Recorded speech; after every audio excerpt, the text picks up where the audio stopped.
Ser Arte, bienvenidos a una emisión más de su programa Ser Arte. Y bueno, el día de hoy me complace tener acá pues varios invitados que son, por supuesto, Rebeca, Yesenia, Víctor y claro, Lourdes, que el día de hoy vamos a hablar un poco acerca de lo que es la democracia cultural. Y bueno, empezando con esta temática, cuéntenos y nútranos un poco acerca de lo que es democracia cultural. Entonces, En orden. En filita india. por favor. Bueno, para mí la democracia cultural, ¿qué es? O sea, desde este muy personal y particular punto de vista, para mí la democracia es esta forma de interceder de forma justa en la cultura. Y la cultura, bueno, es un tema muy amplio porque muchas veces tendemos a ver la cultura como únicamente, no sé, el arte o demás, y para mí es interceder en algo muy profundo, porque la cultura es lo que da identidad, la cultura es el patrimonio, la cultura sí es el arte, la cultura es cómo piensa, cuál es la ideología de la sociedad y de qué manera vamos a interceder democráticamente, es decir, no imponiendo, sino obedeciendo a la necesidad que está en la sociedad. Vamos con Yesenia Muñoz, del Laboratorio Escénico AC. Cuéntanos, ¿cuál es el concepto que tú tienes de democracia cultural? Quiero diferenciar un poco los términos de democracia cultural y democratización cultural, que de momento es muy usado por las instituciones oficiales que te dicen, es que la democratización cultural, y que desde mi análisis consiste en que el gobierno, desde donde está, sea de cualquier nivel, accede, lleva los espectáculos artísticos, culturales a las comunidades, por ejemplo, ¿no? Esa es la democratización cultural, así como que todos accedan a lo que yo hago, ¿no? Para mí la democracia cultural es un proceso diverso, inverso, pues, ¿no? Es ir a la comunidad, ya lo decía Beca, y ver qué necesidades hay ahí de cultura, porque a veces llegamos a las comunidades y nos damos cuenta que la cultura no siempre es benéfica, que hay procesos culturales muy arraigados que dañan la integridad de las personas que habitan allí, sean mujeres, gays o qué sé yo, ¿no?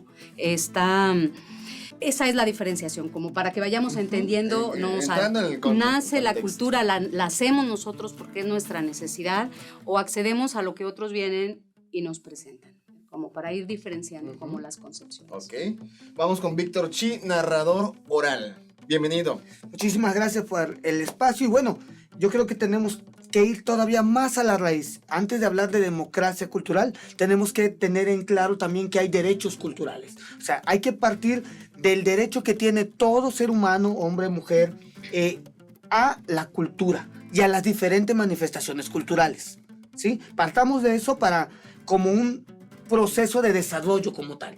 Ahora, cuando hablamos de democracia cultural, estamos hablando no solamente de la presentación como suele pensarse, de llevo un espectáculo, llevo una obra de teatro, y eso ya es culturalizar.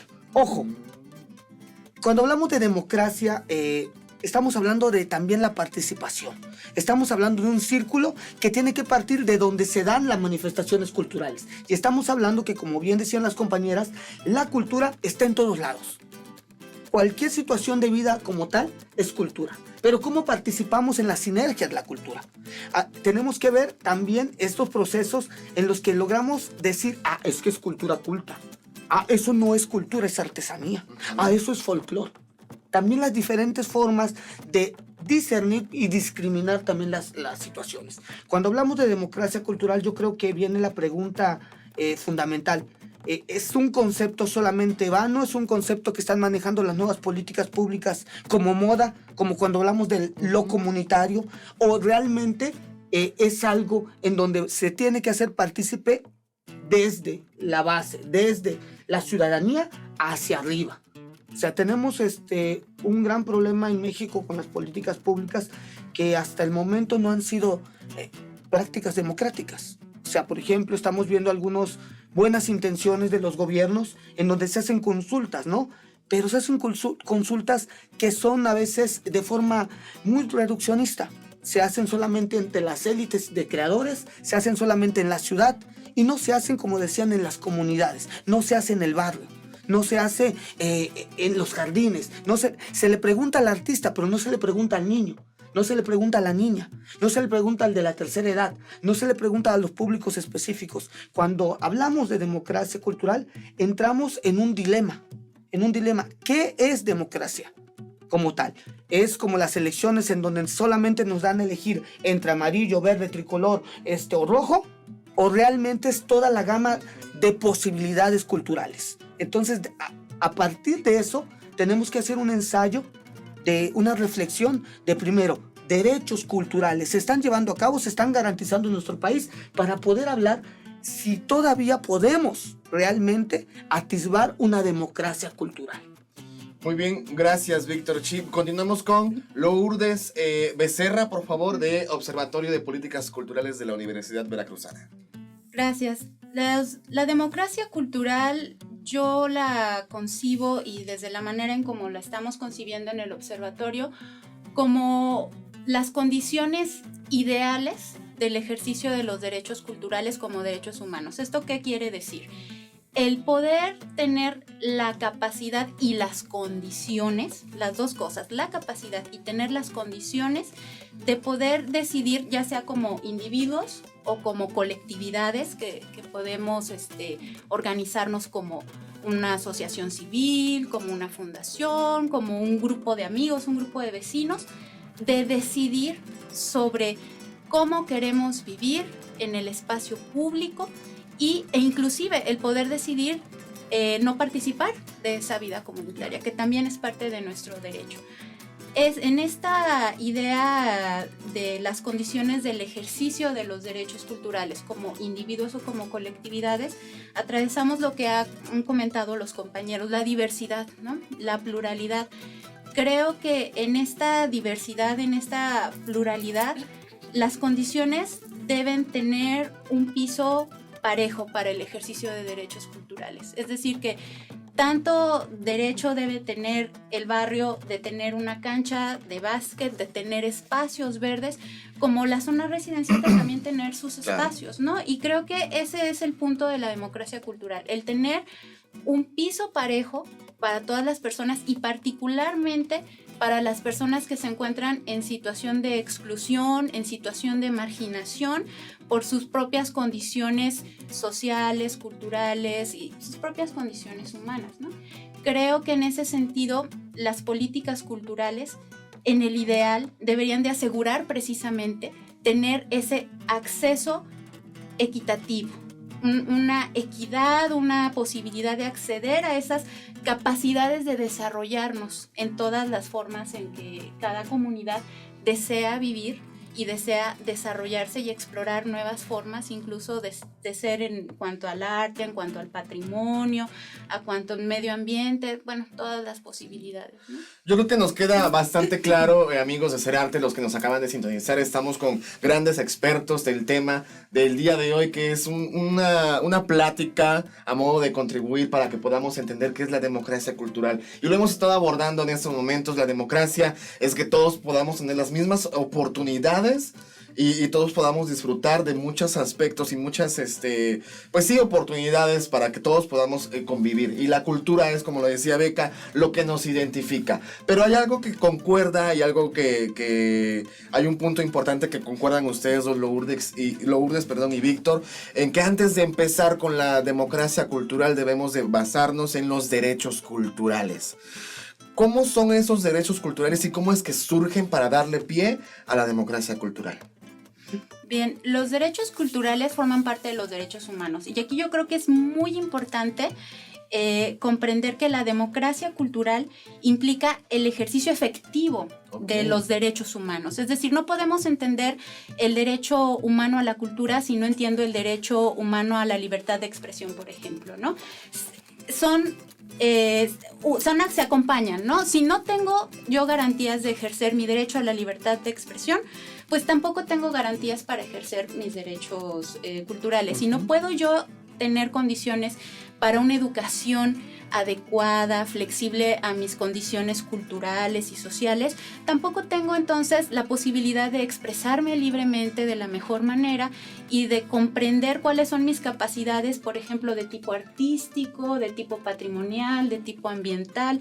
Entonces creo que por ese lado es importante comprender que la democracia cultural implica la interdependencia de los derechos humanos, ¿no? Por un lado. Y por otro lado, entender que los derechos humanos tienen como propósito efectivamente generar esas condiciones de equidad.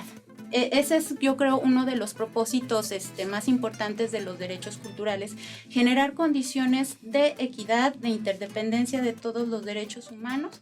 Y bueno, no sé qué opinas. Anexando al comentario, bueno, generar y garantizar los derechos quiere decir que voy a ser partícipe de, que no solamente voy a ser un objeto de derecho, sino un sujeto de derecho. Y esto nos habla y va a recaer en lo que comentaba Beca, que es la generación de mi identidad cultural, no la negación, como se ha estado haciendo sistemáticamente, históricamente en nuestro país, ¿no? La negación de la artesanía, la negación de cómo yo me expreso en mi cosmogonía, en mi forma de ver el mundo, sea yo del barrio, sea de la comunidad, sea de un grupo indígena. O sea, y sistemáticamente hemos solamente creído que el derecho a la cultura es hacer en cierta manera, una ideologización cultural. Es decir, quitar de sus rasgos primordiales a nuestras comunidades, a nuestros grupos indígenas y traer un acarreo de otras identidades culturales, solamente usándolos como un ente al que le vamos a dar y no. O sea, democratizar y ejercer mi derecho a la cultura es precisamente ser un núcleo en donde emane también esta parte cultural. Y eso es en lo que se está fallando, ¿no? Mis amigos de CEARTE, pues no se pierdan porque seguimos trabajando, seguimos platicando con grandes artistas, con grandes gestores culturales, con grandes conocedores de lo que es la democracia cultural. Y bueno, quédense con nosotros, vamos a unos cortes comerciales. Esto es CEARTE. Y bien, amigos, ya estamos de regreso en tu programa CEARTE. Te recuerdo que estamos transmitiendo desde Córdoba, Veracruz a través de TV o Canal 80 en Sistema Digital todos los miércoles en punto de las 8 de la noche por TV o Nuestra Casa allá en Orizaba. Y te recomiendo que nos sigas en nuestras redes sociales, estamos como CEARTE TV y no te pierdas ninguna entrevista y ninguna noticia cultural en tu región. Y recuerden, amigos, que CEARTE es una producción más de AudioSac Records, estudios de grabación profesional, porque tu música lo merece. Y bueno, siguiendo con esta entrevista con nuestros compañeros pues precisamente esto que es la democracia cultural, hace rato Rebeca mencionaba algo bien importante, que es cómo el pueblo, o en este caso nosotros, ciudadanos comunes, tenemos acceso a saber acerca de estas leyes, de estos derechos culturales y cómo podemos aprovecharlos. Sí, claro. Precisamente eso veníamos platicando desde el auto y veníamos platicándolo desde tiempo atrás. Se organizó, por ejemplo, en Orizaba un foro para hablar precisamente de lo que son estas políticas culturales. Hasta que no se hizo foro yo no tenía ni idea de qué era la democracia cultural, de que había políticas culturales, porque generalmente a veces te avientas al ruedo y dices, bueno, pues órale, sin tener estos conocimientos. Y bueno, qué padre que haya políticas culturales, qué padre que estén escritas de esa manera, porque uno las lee y dice, wow, o sea, realmente están muy bien redactadas. ¿Qué es todo esto? Están muy bien redactadas y uno lo lee y dice, wow, no, o sea, qué precioso. Pero, ok, estas políticas culturales exigen la profesionalización del trabajo del artista, del gestor, del promotor. Todo está muy bien hasta ahí, pero ¿cómo hago que mi trabajo, que según yo ya es profesional, que ya tiene antecedentes, acceda a estas políticas culturales? O sea, esta parte es muy difícil, porque ok, ya están redactadas, pero ¿cómo hago que la institución ejerza esas políticas en este proyecto, ¿no? Entonces sí es como un poco esta parte de, ok, ya tengo el conocimiento y luego cómo lo ejecuto, ¿no? Yo creo que es muy importante poder responder esta pregunta porque muchos a lo mejor sabemos de las políticas culturales y lo hemos escuchado en algún noticiero, en la tele, en el Facebook, en redes sociales, pero realmente ¿qué son las políticas culturales? Y cómo México desarrolla o vive esas políticas culturales, a ver. Pues se supone que nosotros tenemos un mandatario o mandatarios en los distintos niveles. Para eso se generan las leyes con todas las instituciones generadas previamente. Las políticas culturales no es más que hacer como público, sistemático, estos procesos tanto de derechos culturales y de, el acceso a la cultura. Es decir, ¿cómo lo llevamos? La política cultural, o sea, la política pues la tiene que ejecutar el gobierno. Es su función necesariamente, pero como el gobierno o las instituciones gubernamentales solo pueden hacer lo que les está estrictamente permitido, a diferencia del ciudadano que podemos hacer todo menos lo que nos está prohibido, las instituciones solo pueden hacer lo que les está permitido, por lo tanto se requieren leyes. Allí están, con procesos que dejan mucho que desear. Creo que hemos ido avanzando en este asunto de democracia cultural, es decir, preguntarle a la gente, pero seguimos siendo elitistas. Desde las instituciones gubernamentales se sigue siendo elitista. Le pregunto a los que más resaltan, al que me recomendó mi amigo, el político de la comunidad tal, porque es su cuate, ¿no? Y hace algo que tiene que ver con cultura. Pero no estamos llegando todavía a las bases. O sea, es algo que no sabemos, o sea, lo veníamos platicando. Está la ley de cultura, la ley general, pero no tenemos reglamentación. No hay reglas de operación. Los programas que se venían trabajando en las administraciones anteriores son los mismos programas que estamos trabajando, con los que estamos trabajando ahora y con las mismas reglas de operación.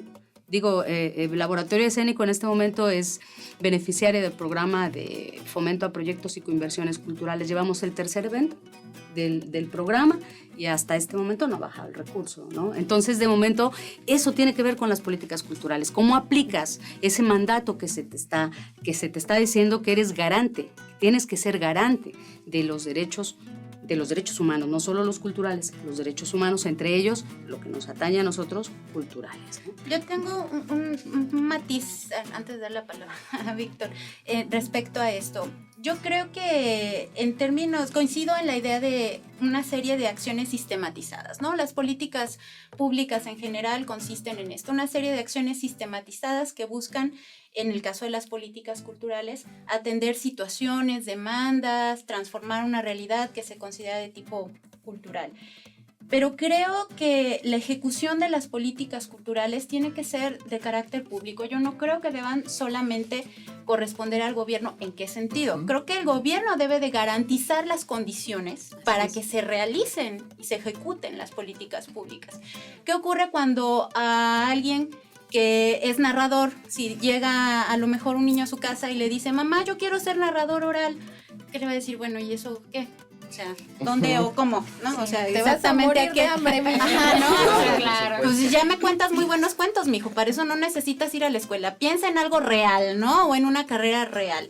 Creo que en ese sentido es donde debe de haber precisamente condiciones para ser efectivo, como yo les decía, la interdependencia de estos derechos humanos. Es decir, si yo tengo derecho a un trabajo digno, si tengo derecho al agua, por ejemplo, tengo derecho a un medio ambiente limpio también, entonces tengo derecho también a desarrollarme culturalmente, para que todo esto vaya reforzándose de un lado a otro.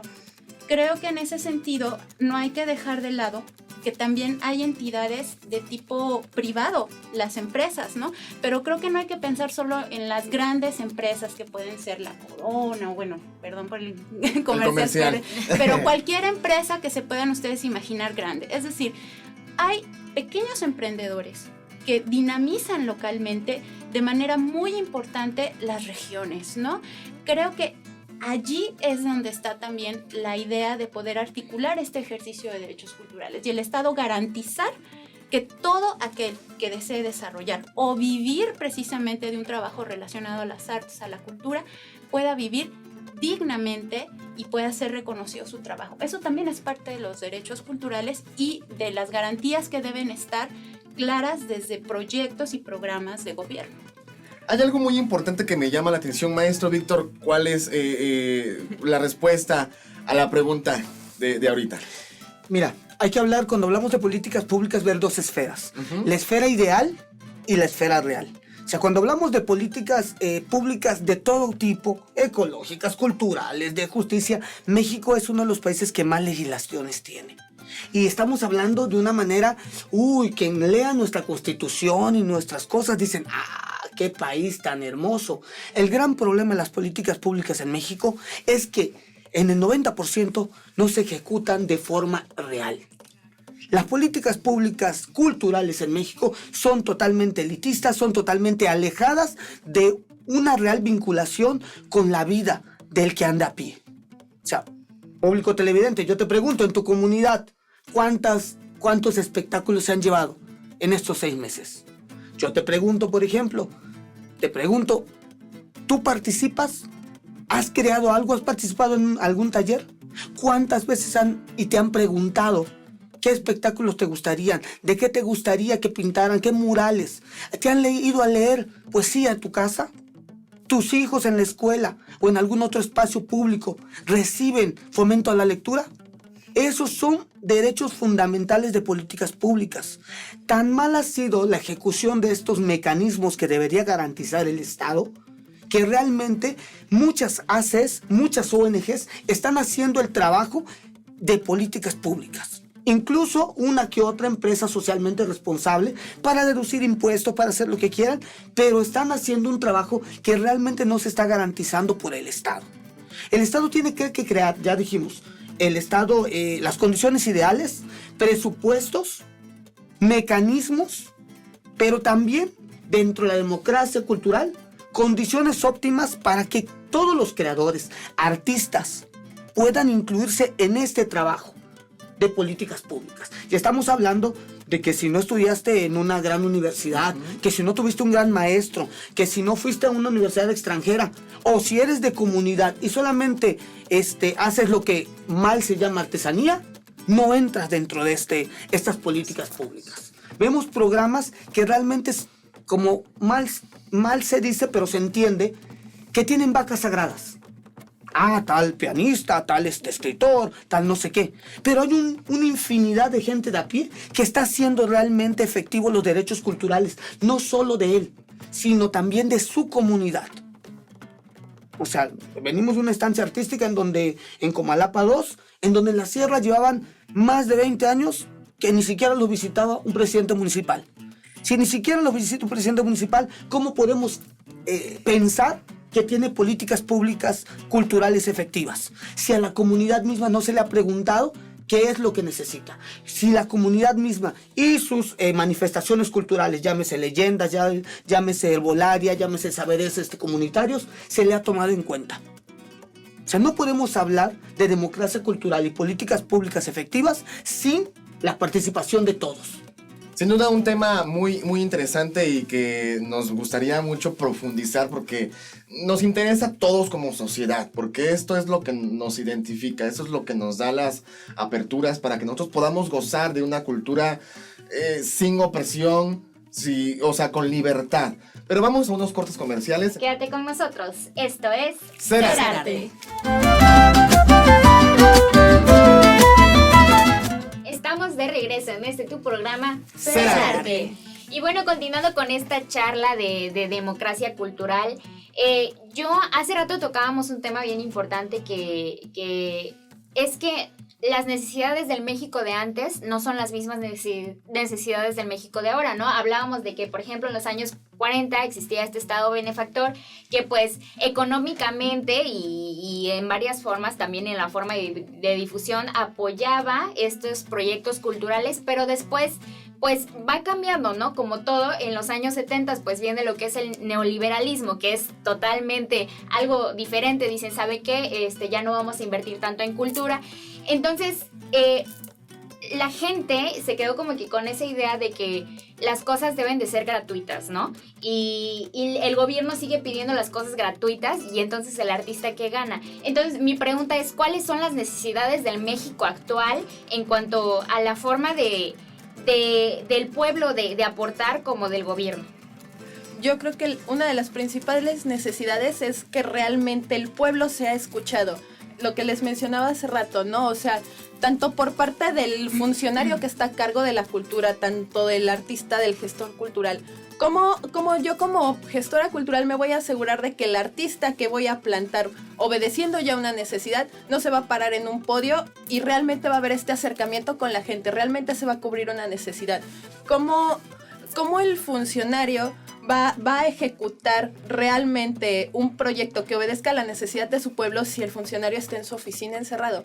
Él necesita, todos lo necesitamos si realmente queremos trabajar en esto. Necesitamos salir y asolearnos, pasar lluvia, pasar hambre, pasar frío, pero realmente ir a las personas, a las comunidades que lo necesitan, a las colonias, porque no es lo mismo las necesidades que a lo mejor tiene la parte central de cierto estatus social y demás. Bueno, a lo mejor ellos tienen una necesidad de entretenimiento y qué padre que esa sea su necesidad, pero ¿qué pasa cuando necesitamos realmente darle un giro a la educación, darle un giro a la identidad? ¿Qué pasa con esta cultura, por ejemplo, la cultura del narco, que ahora los niños quieren jugar con pistolas y ahora juegan a ser narcos, ¿no? Entonces, para mí estaría súper padre que jugaran a ser narradores, a ser artistas, a ser pintores, a ser maestros, a ser cualquier otra cosa, ¿no? ¿Cómo induzco que el niño ahora piense de esta manera, ¿no? Incluso que lo manifieste en su juego. Ah, bueno, a lo mejor se me ocurren, no sé, 2 o 3 eventos. A lo mejor se me ocurre, ¿sabes qué? Llévate unos artistas a las escuelas, ¿sabes qué? Se me ocurre tal idea, ¿no? Obedeciendo siempre a la necesidad de la gente, porque a la gente siempre se le debe, ¿no? Nos debemos al público como artistas, los funcionarios se deben a la gente en los puestos en los que están, entonces yo creo que el factor principal realmente es escucharlo. Y luego entramos a un dilema también que tiene que ver con dos cosas, que van de la mano pero son diferentes. Hablaban de que hubo un tiempo en de que el Estado generaba o propiciaba cosas de forma gratuita y otra del neoliberalismo. Bueno, el arte, en cierta manera, el artista, el promotor cultural, el gestor cultural y el funcionario público ocupan la misma esfera, están en el mismo círculo, pero son cosas totalmente diferentes. Hay una obligación del Estado de garantizar tus derechos culturales, la democracia participativa dentro, la cultura, que eso tiene que ser propiciado de forma gratuita, generación de públicos, y la otra parte, el artista que lleva una obra de teatro, el artista que hace un documental, una película que se tiene que exhibir en una sala y en donde se tiene que pagar. Preferimos pagar a veces un espectáculo del payasito o lo que sea. El cine, ¿no? Por Sí. ejemplo, ir al cine, preferimos ir al cine que ir al teatro. Claro, que ir al teatro. O sea, primero, el gestor cultural es el que conoce lo que necesita su núcleo, en cierta manera, el que ha hecho un diagnóstico. Pero sin embargo, la figura de gestor cultural y promotor cultural la tenemos casi como si fuera un mendigo. Y la figura del artista todavía peor. Sí. O sea, el artista casi paga por crear, casi paga por contar, casi paga por pintar. Tiene que comprarse su material, tiene que comprarse todo esto. Y cuando va con el funcionario público, que comúnmente, como ya se ha dicho muchas veces, es pariente, primo, sobrino, y porque tal vez nada más alguna vez en el festival escolar hizo la obra de Peter Pan, ya lo pusieron como funcionario. O sea, no sabe realmente ni tiene la sensibilidad, ni le da la importancia a estas figuras. Si los funcionarios públicos fueran un poco inteligentes, se apoyarían en los gestores culturales, dignificarían su trabajo, le dieran la importancia y a la vez entonces haría una política pública eficiente. Tenemos el gran problema, salarios dignos a los artistas, salarios dignos a los promotores y a los gestores culturales. O sea, gran parte del presupuesto cultural de muchísimos sexenios se va en pagar a la burocracia, en pagar nada más al funcionario. Ahí tenemos un gran problema. O sea, si no nos saltamos esa parte y hacemos una revalorización de todas estas figuras, es imposible no pensar que en cada comunidad hay líderes naturales que saben, solamente con platicar con ellos, un autodiagnóstico de la necesidad, pero también de todo aquello que emana de la comunidad. O sea, hay que hacer una diferenciación. Hay que hacer, sí, un público que pueda pagar un espectáculo, que pueda apreciar y decir, esta obra merece lo que está cobrando. Esta película, esta puesta en escena, este cuadro, Pero si no se hace la otra parte también, que es creación de públicos, educación cultural, tomar en cuenta a las comunidades, no se va a crear un público. Si no hay este público, la vida del gestor cultural, del artista, de todo el mundo, va a seguir siendo como hasta ahora, desvalorada económicamente. Desgraciadamente los artistas tenemos que comer. O sea, ojalá no comiéramos, pero tenemos que comer, pagar pagar ¿cómo se llama? Luz, agua. Y es preguntarle al auditorio, ¿usted conoce a su funcionario público de cultura? ¿Cuántas veces ha platicado el secretario de Cultura Estatal con usted? ¿Alguna vez lo ha visto por ahí por su barrio? tenemos grandes preguntas que no podemos contestar. O sea, y entonces es un gran dilema, ¿no? Y maestro Víctor, hablando precisamente, ya que hemos estado tocando el punto de un funcionario cultural, un gestor cultural, Lourdes, ¿cuáles crees que sean las características que diferencian a estos dos personajes? Yo creo que el funcionario debe tener una agudeza muy clara de las reglas del juego que implica estar en el gobierno. Es decir, no andar experimentando sin conocer previamente cuáles son las leyes a las que está sujeto, y coincido con los compañeros en términos de diagnósticos, ¿no? Creo que el funcionario tiene que estar capacitado en ello. Platicando con una amiga que trabaja desde hace muchos años en la Ciudad de México, para el gobierno de la Ciudad de México, me decía, a veces llegan académicos geniales, ¿no? Geniales. Pero cuando se dan cuenta de que hay programas, hay tiempos, presupuestos que ejecutar, todo se les descompone y se la pasan aprendiendo en lugar de ejecutar. Entonces yo creo que un buen funcionario, independientemente del origen que tenga, yo no creo que tienes que ser toda la vida funcionario para ser bueno, es aquel que va a ocupar un lugar de funcionario debe saber a qué se va a enfrentar por principio.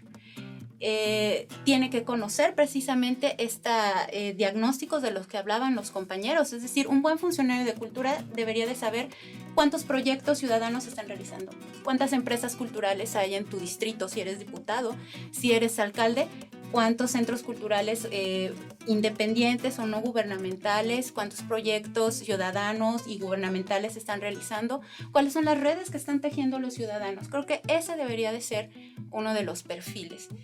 De parte del gestor cultural, creo que, y aquí me gustaría como juntarlo con lo de los derechos culturales, creo que debe de haber una idea más que de necesidades, de desarrollo de habilidades y de capacidades. Creo que el enfoque de derechos, más que responder a una necesidad, o sea, decir, tú necesitas esto, ¿no? Que por ahí dirían la versión Alex Sintek, ¿no? Tú necesitas y yo te daré, ¿no? O sea, sino la idea de el ayudar a desarrollar las capacidades, el potencial de las personas. Esa es una perspectiva que creo que yo debe de tener un buen gestor cultural. El aprender a comprender cuáles son las potencialidades del medio, lo que le dicen los ambientes, ¿no? En donde se está desenvolviendo. Y otro elemento que creo que es emergente en México, hablando de México, creo que apenas está emergiendo y yo espero que se consolide, es que el gestor cultural se consolide y se legitime en el espacio público. ¿Esto qué significa? Que una cosa es que yo diga, yo soy ciudadana y yo ejerzo mi proyecto y yo sí pude hacerlo porque yo sí tuve contactos con X o Y funcionario, a decir, a ver, soy ciudadana, pero ¿quién me respalda? ¿Qué otros ciudadanos son los que me respaldan? ¿Qué me permite a mí hablar no en términos individuales, sino en términos de gremio, de promotor, de emprendedor, de artista? Creo que esos espacios públicos en México apenas están ganando o apenas se están formando. Y desde la perspectiva que yo trabajo, porque pues finalmente yo soy académica, ¿no? de la Universidad Veracruzana, es comprender efectivamente cómo se construyen esos espacios públicos. Creo que ese es uno de los retos de los gestores culturales hoy en día. Yo creo que se están conformando bien esos espacios, eso es lo que estamos monitoreando precisamente en el observatorio. Cómo es que los gestores culturales generan esos espacios y se legitiman a sí mismos, y como bien decían los compañeros, ¿no? También educan a los funcionarios, ¿no? Creo que ese sería el perfil del gestor y uno de los principales retos. Pues bien, amigos, seguimos aquí con esta hermosa plática acerca de pues la democracia cultural en nuestro país, y no solamente hablando de todo el país, sino de nuestra ciudad, donde habitamos, donde vivimos y donde desarrollamos nuestra cultura. Vamos a unos cortes comerciales, enseguida regresamos. Esto es Ser Arte. Muy bien, amigos, pues ya estamos de regreso en tu programa Ser Arte. Te recuerdo que estamos transmitiendo desde Córdoba, Veracruz, a través de TV o Canal 80 en Sistema Digital, todos los miércoles en punto de las 8 de la noche. Síguenos en nuestras redes sociales para que no te pierdas ni un programa de Ser Arte. También recuerden, amigos, nuevamente que Ser Arte es una producción más de Audio Sac Records, estudios de grabación profesional, porque tu música lo merece. Y estamos en el estudio con grandes expertos de la gestión cultural y del tema del día de hoy, de la democracia cultural. Pero yo tengo una pregunta. Disculpe, maestro. ¿Cómo nosotros, como sociedad, como personas que vivimos en un entorno gubernamental, en una ciudad, en una comunidad, cómo podemos aprovechar esta democracia cultural? ¿Cómo le podemos sacar el jugo? Yo creo que lo primero es informándonos. O sea, los derechos ahí están. No es un regalo, es algo que nos es inherente como seres humanos. Cuando sabemos cuáles son nuestros derechos, podemos exigir que se cumplan. Un funcionario no nos hace un favor. Está ahí un director de cultura, está ahí un secretario de cultura para garantizar que se ejerzan estos derechos. O sea, solemos decir, y lo comentamos hace rato en el entrecorte, nos apoyaron. No, espérame, no es un regalo, no es una dádiva. Es, ahora sí que dinero público que tú das con tus impuestos y que es justo, y lo dice la ley, lo dice la Constitución, que se te regresen en servicios culturales, en este caso, que es lo que estamos hablando.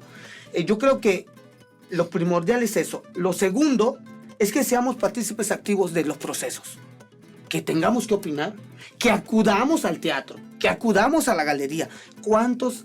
Salió una encuesta nacional de que hay cerca de 16 museos a nivel nacional que no han recibido más que 1 o 2 visitas en 6 meses. Es aprovechar y apropiarnos de esos espacios culturales. La cultura no es esa cultura que a veces mal confundimos como culto fifí. O sea, la cultura es para todos. Y la cultura nos presenta una alternativa ante esta realidad tan violenta que tenemos. Si nosotros ejercemos nuestros derechos culturales, creamos un ambiente propicio para nuestros hijos, nuestras hijas, nuestros nietos, nuestros hermanos, de apreciar arte, de ejercer su derecho al arte, de observar y de hacer arte, ser creativos, lo que estamos haciendo es poder brindarles y ejercer uno de los derechos que le hemos quitado sobre todo a la niñez, el derecho a imaginar y a soñar que otra realidad es diferente. Entonces yo creo que el hecho de poder apreciar, valorar, a que si tu hijo tiene un talento artístico o quiere hacer algo cultural, pues echarle el espaldarazo como si quisiera ser un licenciado o algo. Claro. Exigirle a nuestros funcionarios, exigirle. Yo creo que hay buenas ideas o buenas iniciativas actualmente. Esperemos que se hagan realidad, porque México es un país de que de buenas intenciones está lleno. Yo opino que igual que me decía un médico, yo sé que los milagros no existen, pero a veces suceden. Entonces creo que quisiera esperar, a modo de conclusión, un milagro para que las políticas públicas, para que la democratización cultural y el ejercimiento de nuestros derechos en modo cultural sean realmente efectivos. Que no sean solamente un ideal, sino que sean una realidad. ¿Alguien más se quiera compartir? ¿Qué estamos algunas haciendo características? nosotros? Y coincidimos los que estamos aquí, estamos construyendo red, estamos vinculándonos en red, precisamente para conocer, para compartir nuestros saberes, conocer nuestros derechos también y ejercerlos de manera conjunta, hacer fuerza, pues, ¿no? O sea, no es lo mismo a que vaya a gestionar yo solita por laboratorio escénico, a que digamos somos una red que está articulando a 68 colectivos, agrupaciones, creadores o gestores culturales, ¿no? O sea, no es lo mismo. La gente siente como que, bueno, ¿y por qué tantos se están organizando? Pero yo creo que es una manera que desde donde estamos como ciudadanos comunes, que no tenemos presupuesto, que estamos solicitando recursos del gobierno porque estamos haciendo actividades que les corresponden a ellos, pero que nosotros como ciudadanos nos sumamos porque cambiar nuestra realidad nos compete a todos. Identifico 2 procesos en el mundo, pues, que a mí me llaman mucho la atención. El Renacimiento, que es toda la Edad Media, que es un oscurantismo espantoso, cómo la remontamos a través del arte. Y otro proceso cultural en la época de Vasconcelos, aquí en México, cuando se desarrolla el muralismo mexicano, es igual otro boom, donde la cultura se vuelve una punta de lanza para el desarrollo. Yo le apuesto en este momento a la cultura, a que como creadores, gestores, colectivos nos organicemos y desde allí empecemos desde abajo, no esperar a que alguien venga y nos diga, mira, tenemos esto, proponemos esto, hagamos. Creo que lo estamos haciendo con Cultura Viva Comunitaria. Por allí va el gobierno, al menos cambiando los conceptos, ¿no? Un poquito, pero necesitamos estar. Lourdes, desde tu perspectiva, ¿cuáles son las características de un buen ciudadano para que le saque el jugo a esta democracia cultural? Yo creo que hay muchas formas de ejercer la ciudadanía cultural. desde el hecho de salir y apropiarme de la zona verde o exigir que ese parque que está sucio, que no han chapeado, organizarme colectivamente con la gente, demandarle al municipio que lo limpie, el ir a la galería, ir a la obra de teatro, el trabajar en red. Es decir, yo creo que para sacarle jugo hay que comprender cuáles son todas las posibilidades que tenemos de ejercer nuestros derechos culturales. Desde el niño que decide salir a jugar, que decide leer un libro, ver una película, creo que esa es una forma de ejercer el derecho a la cultura, hasta un ejercicio que es un poco más comprometido y que requiere de una fortaleza mucho mayor, que es la que realizan los compañeros que están aquí y que muchos otros compañeros gestores, promotores, emprendedores culturales realizan. Yo creo que hay que comprender todas las posibilidades de ejercicio primero, ¿no? Y que no tengo necesariamente que volverme gestor cultural para poder ejercer mi derecho a la cultura. Que si quiero ser gestor, promotor, emprendedor cultural, entonces también puedo hacerlo, ¿no? Y tengo derecho. Yo quisiera a lo mejor ir cerrando mi participación con un dato, ¿no? En Recultivar México, efectivamente, ¿no? Tenemos el observatorio monitorea a 69 gestores culturales. En este primer semestre de 2019, y nada más les estoy hablando de ese número de gestores, y este primer semestre llevamos alrededor de 240 actividades registradas. Wow. Y ustedes están aquí, Ser Arte está trabajando en red. O sea, ¿qué hacemos nosotros? Monitoreamos a los que se registran, pero también vemos con quiénes están trabajando. Entonces vamos registrando todo este tipo de cosas. En ese sentido, ¿qué considero yo en mi perspectiva como académica que se necesita para sacarle jugo? Creo que necesitamos también desde la academia este tipo de ejercicios de acompañamiento. Es decir, yo sé lo que implica, porque conozco a los compañeros, el realizar, el desarrollar proyectos, y luego aparte de eso ponerme a hacer el análisis de todo, pues no se pueden hacer todas las cosas al mismo tiempo. Creo que también se necesita un acompañamiento desde la academia que les permita a los gestores reconocer cuáles son las fortalezas de tipo regional. Creo que eso es algo por lo que se debe apostar en las políticas culturales, sí o sí. Desarrollos regionales, vocaciones regionales, y a partir de eso proponer efectivamente programas que creemos desde el observatorio que ya existen. Lo que necesitamos es hacerlas más visibles de lo que ellas son. Por supuesto. Pues vamos a ir, yo creo que ir cerrando las participaciones, porque el tiempo quisiéramos que se nos dieran 20 horas de televisión, ¿verdad? Pero bueno, vamos a ir cerrando este programa con sus últimos comentarios. ¿Qué es lo que podemos decirle a la sociedad y comunicarle a la sociedad que nos está viendo con respecto a la democracia cultural? Rebeca. Bueno, un mensaje que hace tiempo me dio un maestro y que la verdad me ha servido mucho, me ha impactado mucho, es que si tú quieres que algo suceda y esto no ocurre, provócalo. Y yo creo que por lo menos Arte en Raíz en eso se ha empeñado, ¿no? Desde que fui a mi primer encuentro de escritores, yo le dije precisamente a ese profesor, bueno, ¿por qué aquí no se hace? Pues hay que hacerlo, ¿no? Y yo creo que ahí también está esta responsabilidad ciudadana de decir, bueno, ok, a lo mejor no voy a esperar toda la vida que el Estado agarre y haga uno, o no voy a esperar toda la vida que alguien más agarre y lo organice. ¿Por qué no tomar en cuenta estas, pues, no estas necesidades, pero sí esta hambre, esta avidez de conocer más, de saber más, de tener eventos diferentes, de realmente tener una cultura diferente, ¿no? Entonces, yo creo que es eso. Si algo quieren que suceda y aún no sucede, pues hay que provocarlo. Y hay que ser necios porque cuesta mucho, hay que picar piedra, hay que educarse uno mismo primero, porque sí, uno va aprendiendo a través de la experiencia muchísimo, muchas veces duele, pero sí es muy padre, es muy necesario y es padre provocarlo. Laboratorio Escénico AC, cuéntenos. Pues hay que estar.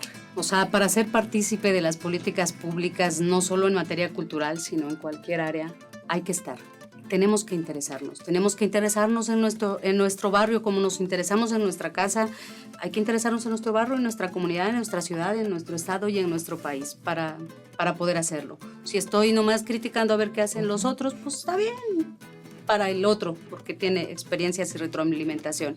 Pero yo creo que la única manera es estar, es participar, es interesarnos en la vida propia en comunidad. Por supuesto. Maestro. Yo creo que estamos en una oportunidad histórica, tanto política como socialmente, de ejercer, de organizarnos de forma comunitaria. Y cuando hablamos de comunitaria, comúnmente decimos, es la comunidad. No, comunitaria es desde tu familia, desde tu barrio, desde tu casa, desde tu escuela.